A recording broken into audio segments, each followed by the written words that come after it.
Hey everyone, again welcome back to my YouTube channel, my pregnancy journey blog. आज के इस video में हम लोग डिस्कस करेंगे कि फर्स्ट ट्राइमेस्टर में हमने कौन कौन से प्रिकॉशंस लेने होते हैं। और ये सारे प्रिकॉशंस जो मैं आपको बता रही हूँ, मैं पहले डिस्क्लेमर दे दूँ कि ये सारे जो मेरे डॉक्टर ने मुझे बताया था और जो आसपास के लोगों से मैंने बात की, जो भी मेरे नोन में हैं, उनके डॉक्टर ने बताया था। और कुछ चीज़ें मैंने रिसर्च करके निकाली हैं। लेकिन ये सारी चीज़ें हर एक फीमेल पे लागू हो ये ज़रूरी नहीं है, क्योंकि आपकी बॉडी, हम सब की बॉडी अलग है। हम सब की बॉडी अलग अलग चीज़ों पे अलग अलग टाइप से रिएक्ट करती है। तो विदाउट परमिशन योर डॉक्टर, जिसके भी अंडर आप अपना सारा ट्रीटमेंट ले रहे हो, आप कोई भी चीज़ फॉलो मत करना। बट इनमें से कुछ ऐसे ऐसे सिम्टम्स या ऐसे प्रिकॉशंस होते हैं जो बहुत ज़्यादा कॉमन होते हैं। तो हम लोग उस पर आज डिस्कस करेंगे। एक एक करके हम लोग स्टार्ट करते हैं। सबसे पहला अपना क्या होता है, लाइफस्टाइल और डेली एक्टिविटीज़ अपनी फर्स्ट ट्राइमेस्टर में कैसी होती है। हम जब प्रेग्नेंट होते हैं ना, तो अपनी लाइफस्टाइल थोड़ी सी चेंज हो जाती है, हमें बहुत सारी चीज़ों को चेंज करना पड़ता है। अब इसमें सबसे पहला अपना लाइफस्टाइल डेली एक्टिविटीज़ में क्या हो सकता है कि स्लीप और रेस्ट। तो अभी क्या है ना कि आप देखते हो कि बहुत सारे घरों में ऐसा होता है कि जो अपने बड़े होते हैं वो हमको बोलते हैं कि शुरू से ही बहुत ज़्यादा एक्टिव रहो, सारा घर का काम करो, और नींद बहुत ज़्यादा है लेकिन सोना नहीं है, और बहुत सारी चीज़ें होती हैं। बट ऐसा कुछ नहीं है। हमने हमारे डॉक्टर से ही परमिशन लेनी है। हमने पूछना है कि हमारी बॉडी कैसी है और किन चीज़ों पे कैसा रिएक्शन देगी। अभी किसी के मामले में कोई कॉम्प्लिकेशन है और वो पूरा घर का काम कर रहा है, तो डेफिनेटली उसके मिसकैरेज के चांसेस हो जाते हैं। और हमारे जो बड़े बोलते हैं वो अपने एक्सपीरियंस से बोलते हैं। बट क्या प्रॉब्लम है कि आप देखोगे आपके घर पे आपकी मम्मी या आपकी मदर इन लॉ जो भी हैं, उनसे आप कभी पूछना कि जब उन्होंने कंसीव किया था, या उनके जब 3-4 जितने भी बच्चे होते थे पहले टाइम पे, वो जब हो गए थे सारे, तो उनकी क्या एज थी। मैक्स टू मैक्स 22, 23, 24, उससे ऊपर नहीं। बट हम लोगों को पता है कि आजकल की लाइफस्टाइल में ये पॉसिबल नहीं है। हम में से मैक्सिमम तो 26, 27 के बाद शादी करते हैं, और तुरंत बेबी प्लान करते भी नहीं है। 30, 31 ऐसे टाइप पे, ऐसे टाइम पे हम बेबी प्लान करते हैं। तो उस टाइम पे उनकी बॉडी और अभी जो हमारी बॉडी है इस एज ग्रुप में, बहुत फर्क होता है ना। तो इसलिए हमारी बॉडी उतनी ज़्यादा स्ट्रांग होती नहीं है जितनी उनकी पहले थी, तो वी कांट कंपेयर ना। इसलिए आप अपने डॉक्टर से पूछो। आपका डॉक्टर अगर आपको बोल रहा है तो आप करो, नहीं बोल रहा है तो बिल्कुल मत करो। तो अभी स्लीप और रेस्ट का क्या है कि फर्स्ट ट्राइमेस्टर में हमको बहुत ज़्यादा नींद आती है, बहुत से लोगों को बहुत ज़्यादा नींद आती है। इसका डायरेक्ट मतलब ये है कि आपकी बॉडी आपको साइन दे रही है दैट यू नीड रेस्ट। और जब आपको आपकी बॉडी बोल रही है रेस्ट करो, तो आपको रेस्ट करना ही चाहिए। तो ऐसा नहीं है पूरे टाइम सोए रहो। अगर आपको डॉक्टर ने बोला है बेड रेस्ट, तो वो अलग चीज़ है। अदरवाइज क्या है कि आप थोड़ा एक्टिव रहो, बट थोड़ी थोड़ी देर पे स्लीप लो। जैसे कुछ खाया तो थोड़ी देर आराम कर लो। तो इस टाइप से आपका स्लीप साइकिल सही रहेगा। सही टाइम पे सो जाओ, स्क्रीन टाइम कम कर दो रात को। तो ये सारी चीज़ें हमने ध्यान रखनी होती है, ये प्रिकॉशन हमने लेना है। दूसरी चीज़, फर्स्ट ट्राइमेस्टर में मैक्सिमम लोगों को हेवी लिफ्टिंग वगैरह के लिए मना कर दिया जाता है। तो आप अपने डॉक्टर के परमिशन के बिना कोई एक्सरसाइज मत स्टार्ट करो, योगा वगैरह स्टार्ट मत करो। जब वो परमिशन दे तो आप करो। हाँ, आप वॉक कर सकते हो, सिंपल वॉक बहुत आपको आराम देगा, और ये ज़रूरी भी है। थर्ड थिंग कि बहुत से लोग, फीमेल्स भी होती हैं जो कि अल्कोहल और स्मोकिंग से एडिक्टेड होती हैं। I am nobody to जज anybody, nobody. But the thing is that कि इस टाइम पे डॉक्टर आपको सबसे पहले अल्कोहल और स्मोकिंग के लिए मना कर देंगे। और आई नो दैट एडिक्शन इतना आराम से छूटेगा नहीं, बट ये ऐसा टाइम है कि that you have to decide that you want your baby और योर एडिक्शन।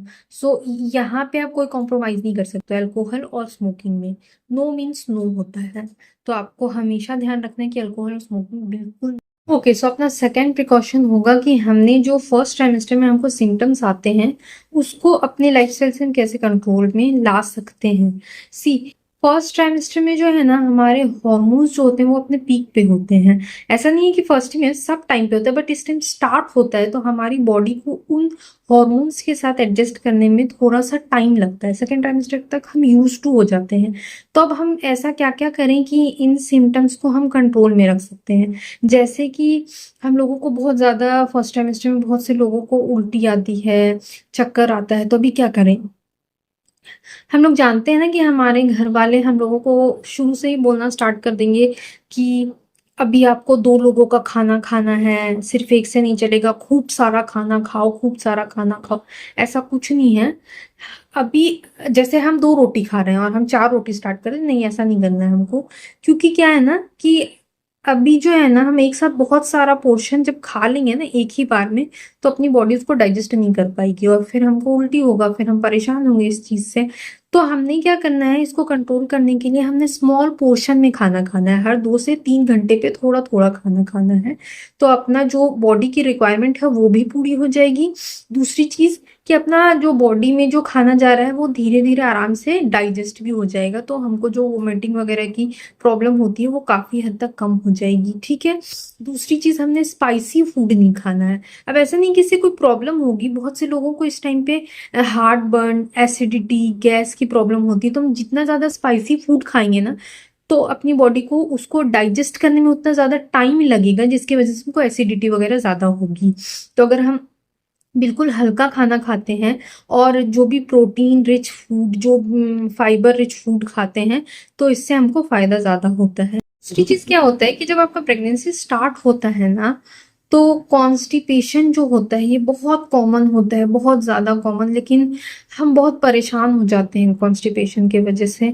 और तो हमने क्या करना है कि हमने फाइबर रिच फूड अपने डाइट में ज़्यादा से ज़्यादा लेना है। फॉर एग्जांपल मेरे को जब कॉन्स्टिपेशन होता है तो मैं अभी रोज, शुरू से ही मेरा रहा है कि मैं बीट रूट का जूस रोज 1 ग्लास पीती हूँ।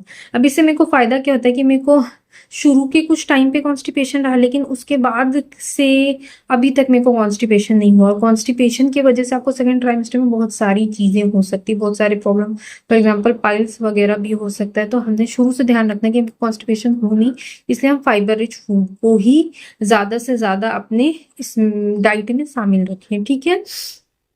अभी अगला क्या है अपना, हमको स्ट्रेस फ्री लाइफ चाहिए प्रेगनेंसी के टाइम पे, जो इतना ज़्यादा पॉसिबल हो नहीं पाता है, क्योंकि डेफिनेटली हम एक न्यू जर्नी को स्टार्ट करते हैं। तो अब ये भी फर्स्ट ट्राइमेस्टर का सिम्टम होता है कि हमको स्ट्रेस बहुत ज़्यादा होता है। तो हमने कुछ स्ट्रेस फ्री एक्सरसाइजेस करने होते हैं जो कि आप इंटरनेट से ले सकते हो। आप मेडिटेशन कर सकते हो, मेडिटेशन से बहुत ज़्यादा फायदा होता है। और अगली चीज़ क्या कर सकते हो आप मेडिटेशन के अलावा ब्रीदिंग, डीप ब्रीदिंग एक्सरसाइज कर सकते हो, जैसे अनुलोम विलोम। क्योंकि हम जैसे जैसे ट्राइमेस्टर के आगे चलते हैं ना, हमको ब्रीदिंग इश्यूज भी स्टार्ट होते हैं। तो हम अभी से ही जब डीप ब्रीदिंग स्टार्ट करते हैं ना एक्सरसाइज, तो हमको बहुत ज़्यादा फायदा होता है और स्ट्रेस भी बहुत हद तक रिलीज होता है। अब हमने कौन कौन से एक्सरसाइजेस फर्स्ट ट्राइमेस्टर में करने चाहिए, उसके लिए मैं एक अलग से वीडियो बनाऊंगी आपके साथ। अब अगला क्या है कि हमको मेडिकेशन जो है वो खुद से लेना है कि नहीं। प्लीज आप बिना अपने डॉक्टर के परमिशन के एक भी टैबलेट यूज मत करो। जब आपकी प्रेगनेंसी स्टार्ट होती है ना, तो बहुत सा आजकल की लाइफस्टाइल हमारी ऐसी है कि हम में से मैक्सिमम लोग कोई ना कोई मेडिकेशन रोज ले रहे हैं, कोई ना कोई दवाई रोज खा रहे हैं। फॉर एग्जाम्पल मेरे को माइग्रेन है, तो मैं प्रेगनेंसी से पहले रोज एक टैबलेट लेती थी माइग्रेन का। बट आपको कोई भी प्रॉब्लम है ना, आपकी प्रेगनेंसी स्टार्ट होती है और आप ये डॉक्टर को बता दो कि मेरे को ये चीज रही है, मेरी ये इस चीज की मेडिकल हिस्ट्री रही है, तो और मैं इसकी दवाइयाँ लेती हूँ, तो आपको डॉक्टर बता देंगे कि आपको वो आगे कंटिन्यू करना है या नहीं करना है। जैसे मुझे माइग्रेन था, तो मेरे डॉक्टर ने मेरे को माइग्रेन वाली टैबलेट लेने के लिए सीधे मना कर दिया। उन्होंने बोला कि आपको एडजस्ट करना पड़ेगा और जिस दिन ज़्यादा सर दर्द हो उस दिन आप एक दिन में 1 डोलो ले सकते हो। लेकिन टचवुड, मेरे को अभी तक माइग्रेन का एक दिन भी पेन नहीं हुआ है मेरे प्रेगनेंसी स्टार्ट होने के बाद। तो ये भी एक अच्छा साइन होता है कि बहुत से लोगों को जो प्रॉब्लम पहले रहती है वो ठीक भी हो जाता है, विच इज़ गुड। तो आपने सेल्फ मेडिकेशन बिल्कुल भी नहीं करना है, कोई भी दवाई नहीं लेनी है बिना आपके डॉक्टर के परमिशन के, ठीक है। अभी अगला अपना जो भी प्रिकॉशन है वो क्या है, न्यूट्रिशन एंड हाइड्रेशन। अभी हम जो है ना प्रेगनेंसी के टाइम पे हमारा फूड हैबिट चेंज होना बहुत ज्यादा जरूरी है। हमको स्पाइसी फूड थोड़ा कम करना पड़ेगा, हमने चाइनीज नहीं खाना है। चाइनीज आप घर पे बना के खा सकते हो, बाहर का इसलिए नहीं क्योंकि इसमें अजीनोमोटो होता है जो कि आपको बहुत ज्यादा नुकसान कर सकता है, मतलब आपका मिसकैरेज भी हो सकता है, तो वो नहीं लेना है। दूसरी चीज हमने प्रोटीन रिच फूड खाना, कैल्शियम आयरन रिच, ये सारी चीजें हमको बहुत ज्यादा जरूरी होती है नॉर्मल डिलीवरी के लिए। फॉलिक एसिड में भी आपको डॉक्टर देंगे ही, और अगर नहीं भी दे रहे हैं वो उनका कॉल है, तो आप फॉलिक एसिड रिच फूड भी खाओ, कोशिश करो। दूसरी चीज हमने अनपेस्चुराइज्ड प्रोडक्ट को यूज नहीं करना है। आप जो बाहर से मिल्क लेके आते हो तो उस पर लिखा होता है पेस्चुराइज्ड मिल्क, तो वो देख के ही यूज करो, अच्छे से उसको उबालो और फिर उसको यूज करो। उसके अलावा हमने हाइड्रेशन अपना कंप्लीट रखना है, दिन में कम से कम एक पूरे दिन मिला के 5 लीटर पानी तो कम से कम आपको पीना ही चाहिए। इससे आपको कॉन्स्टिपेशन नहीं होगा, इससे आपका स्ट्रेस लेवल कम होगा, इससे आप हाइड्रेटेड रहोगे, इससे आपको वोमिटिंग नहीं होगी, सर दर्द नहीं होगा, ये सारी चीजें आपको काफी फायदेमंद होंगी। अगला अपना क्या है कि कैफीन वगैरह जो होता है ना, जैसे I was addicted to tea and coffee, तो मेरे को डॉक्टर ने शुरू में ही मना कर दिया था कि आप नहीं लोगे, लेकिन टच वुड की मेरे साथ ऐसा हुआ कि मेरे को स्मेल ही आ गई, तो मैं अभी लेती ही नहीं हूँ वो सारी चीजें। तो आप कैफीन ले सकते हो, पर एक दिन में आप 200 mg से ज्यादा मत लो, और कोशिश करो कि मत ही लो। अब ये क्यों नहीं लो, क्योंकि आयरन जो होता है ना, आपको आयरन की बहुत ज्यादा जरूरत है, हमको पता है। और अगर आप कैफीन लेते हैं ना, तो आयरन जो होता है जो आप बॉडी में ले रहे हो, कैफीन उसको आपकी बॉडी को अब्जॉर्ब नहीं करने देता है, तो आपको फायदा ज्यादा होगा नहीं उसका। इसलिए हमको कोशिश करना है कि नहीं लेना। जैसे मेरे डॉक्टर ने बोला था कि हाँ आप कॉफी पी सकते हो, चाय पी सकते हो, लेकिन शाम के 4 बजे के बाद बिल्कुल नहीं, उससे आपको एसिडिटी बहुत ज्यादा होगी, आपको नींद नहीं आएगी और आपको बहुत सारी चीजों को फेस करना पड़ेगा। बट मैं तो ले ही नहीं रही थी, तो हमने इन सारी चीजों का ध्यान रखना है।